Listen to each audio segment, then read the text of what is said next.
Hi செல்லக்குட்டீஸ், வாழ்க வளமுடன். எல்லோரும் எப்படி இருக்கீங்க? உங்களை நான் ரொம்ப ரொம்ப மிஸ் பண்ணுறேங்க. ஒரு 2 to 3 வீக்ஸாக பார்த்தீங்கன்னா ஃபீவர் வந்து போனதுலேருந்து தொண்டை திறக்கவே முடியல. அவ்வளோ இன்ஃபெக்ஷனு. ரொம்ப கஷ்டப்பட்டேன். ஆனாலும் கடவுள் என்னை வந்து ரொம்ப சந்தோஷமாக அவ்வளோ சீக்கிரமாக வந்து எல்லா இன்ஃபெக்ஷனெல்லாம் மாறி என்னுடைய வாழ்க்கை இயல்பு நிலைக்கு கடவுள் கொடுத்ததுக்கு நான் கடவுளுக்கு நன்றி சொல்கிறேன். இன்றைக்கி நான் உங்களோட கூட பகிர்ந்து கொள்ளக்கூடிய ஒரு சின்ன தகவல் என்னென்னா, நம்ம கிட்டத்தட்ட வந்து ஒரு 3 மாதமாக அபிஜித் நட்சத்திரம் வழிபாடு, அது வந்து நீங்கள் நட்சத்திர வழிபாடாக எடுக்காதீங்க. அந்த காலநிலை, அந்த காஸ்மிக் எனர்ஜி உங்கள் வாழ்க்கையில் உங்களுக்கு ஒரு பெரிய நம்பிக்கையும் ஆசீர்வாதத்தையும் கொடுக்கும். ஏன்னா உலகமே பார்த்தீங்கன்னா, பிரபஞ்சமே நல்ல நேர்மறை எண்ணங்களால் நிறைந்திருக்கு. ஸோ அதோடு கூட நம்முடைய எண்ணங்களையும் நம்ம இணைச்சு நம்முடைய நலனுக்காக நம்ம பிரார்த்திக்கும் போது அது நிச்சயமாக நடக்கும்.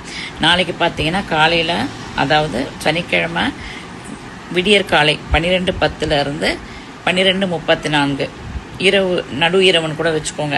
அந்த டைமில் நீங்கள் உங்களுக்கு என்ன தேவையோ ஒரு காரியத்தை எழுதி வச்சு நீங்கள் கண்டிப்பாக ப்ரே பண்ணுங்கள், அது நடக்கும். போன மாதம் என்னுடைய பையனுடைய பிஜி அட்மிஷன் எனக்கு வந்து எந்த ஒரு டிஃபிகல்ட்டிஸ் இல்லாமல் கிடைக்கணும்னு நான் வந்து வேண்டிக்கிட்டேன்.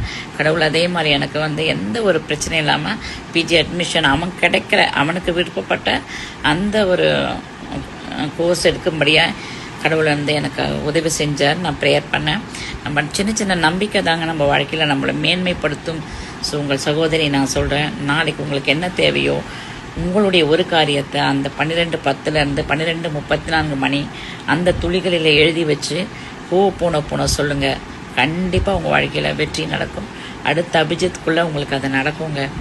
நம்முடைய எண்ணங்கள் தாங்க நம்ம வாழ்க்கையை மேன்மைப்படுத்தும். சரிங்களா? கல்லுன்னு பார்த்தா அது கல், கடவுள்னு பார்த்தா அது கடவுள். நம்ம எண்ணங்களும் நம்ம வாயின் வார்த்தைகள் தாங்க இந்த பிரபஞ்சத்தில் இருக்கிற அவ்வளவு ஆசீர்வாதங்களையும் நமக்கு நிச்சயம் கொண்டு வரும். சரிங்களா? நீங்கள் எல்லாரும் நல்லா இருக்கணும். உங்கள் சகோதரி நான் உங்களுக்காக ப்ரேயர் பண்ணிக்கிறேன். நீங்களும் எனக்காக ப்ரேயர் பண்ணிக்கோங்க. அடுத்த அபிஜித் முகூர்த்தத்துக்குள்ளே நீங்கள் என்ன எழுதி வைக்கிறீங்களோ அது உங்களுக்கு நிச்சயமாக நடக்கும். நான் திருப்பி சொல்கிறேன், அந்த காரியத்தை நீங்கள் எழுதி வச்சுட்டு போன சொல்லுங்கள். I am sorry, please forgive me, thank you, I love யூன்னு ஒவ்வொரு சுச்சுவேஷனையும் வந்து நம்ம வாழ்க்கையில் சந்தோஷமாக நேர்மறை எண்ணங்களோடு கூட நம்ம கழிப்போம். சரிங்களா?